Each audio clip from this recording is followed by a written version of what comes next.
Chapter 1. I'm going to be a vampire, Ralphie said. I'm going to be a mermaid, Wanda said. I'm going to be a bunch of grapes, Arnold said. What about you, D.A.?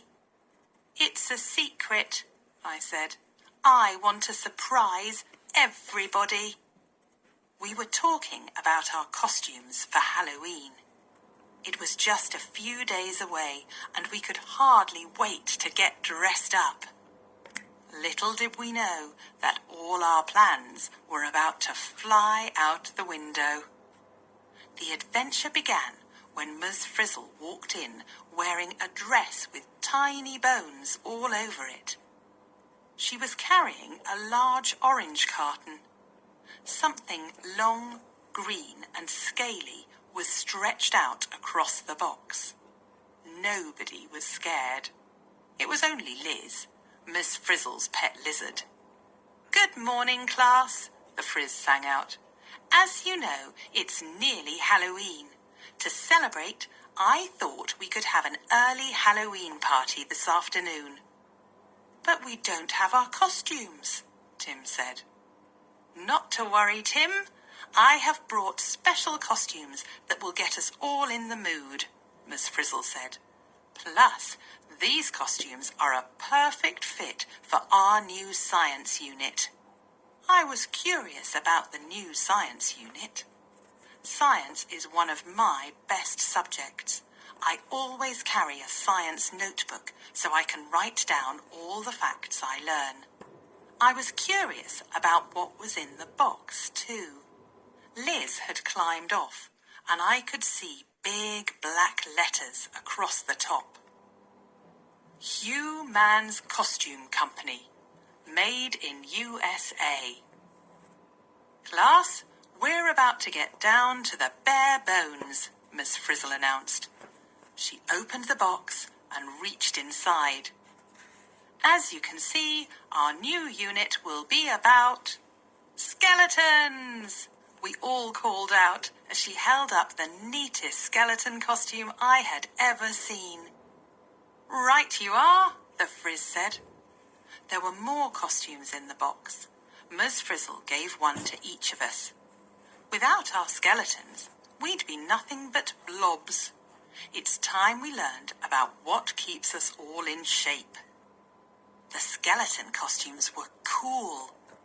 They were full length, with feet, and the bones weren't just painted on, like the costumes you get in a store. They were made of shiny white vinyl material and were stuck onto the front and back of the black bodysuit with Velcro strips. There were separate gloves with hand bones attached. Ms. Frizzle, being Ms. Frizzle, had gotten a costume for herself and a special lizard skeleton suit for Liz. We all pulled on the costumes, and soon the room was full of walking, talking, laughing skeletons. "Hey, Ms. Frizzle," Ralphie said. "There's something wrong with your skeleton. You don't have a backbone." "And look at you, Ralphie," Phoebe said. "You don't have hand bones." We started walking around looking at one another. There were bones missing from every costume. Tim didn't have his lower leg bones. Wanda didn't have foot bones. Keisha didn't have thigh bones. Carlos looked strange without upper arm bones. And Arnold was missing shoulder blades and collar bones. Phoebe's top half looked funny. She didn't seem to have any ribs. And when I looked at my forearms, they weren't there. There was nothing between my elbows and my hands. Ms. Frizzle was standing next to a chart of the human skeleton she had just put up. She said. "I think Hugh Mann's Costume Company has some explaining to do. Our costumes should all look something like our friend Skinny here. As soon as we finish today's lesson, I think we'll take a little ride to the costume company and find out what happened." We learned some amazing facts about the bones of the human skeleton that afternoon. From the desk of Ms. Frizzle. Bones are big and small, strong and light. 1. The human skeleton is made of about 206 bones. Some are long, some short, some are flat, some curved. Some are large, some tiny. Each one is the right size and shape for the special job that it does. 2. Our bones are hard and strong, but they are not heavy.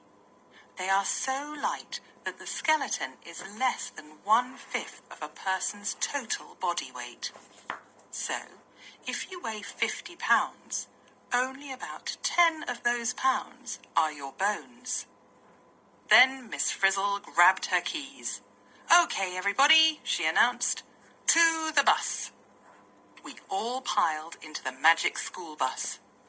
The bus had taken us on many wacky adventures, and somehow we knew this trip would not be an ordinary ride.